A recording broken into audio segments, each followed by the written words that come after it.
might be handy if you got the key.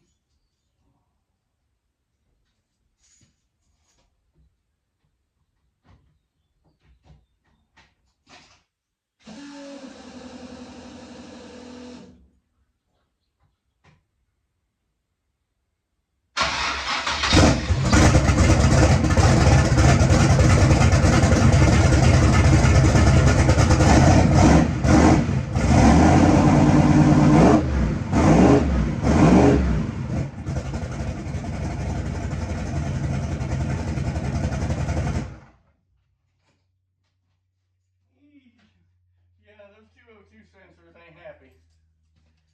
They're not happy. They're not even working, so I guess maybe the carb cleaner screwed them up. Hell, I don't know. All I know is they are not